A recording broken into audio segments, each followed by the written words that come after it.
Now, if you're here, you are a true okra lover or you're just very curious.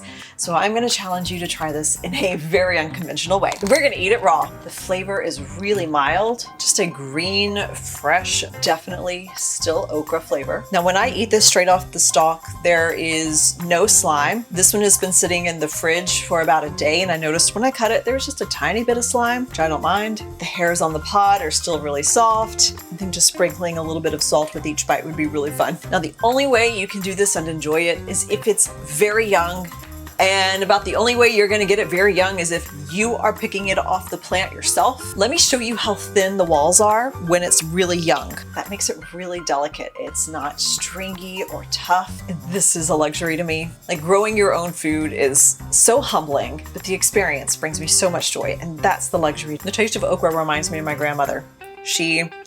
I grew up in the American Deep South. My grandmother was raised in the poorest county in the country during the Great Depression.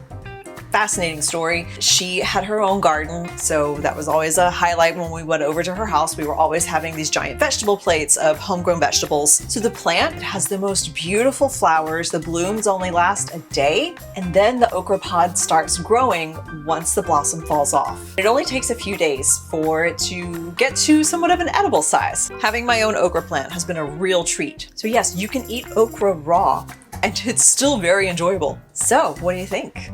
You're gonna get an okra plant now? Have you tried raw okra? Did you know you could eat young okra raw? What else do you think you could do with raw okra? Would you even? I don't think I will. I think at most I would slice it up kind of like an okra carpaccio and then just sprinkle it with some of that really good flaky salt. By the way, hi, I'm Jenna and I make fanciful food for playful people focusing on low-lift luxuries. Take a look at the latest videos on the channel, give me a subscribe, and we'll see you in the next one.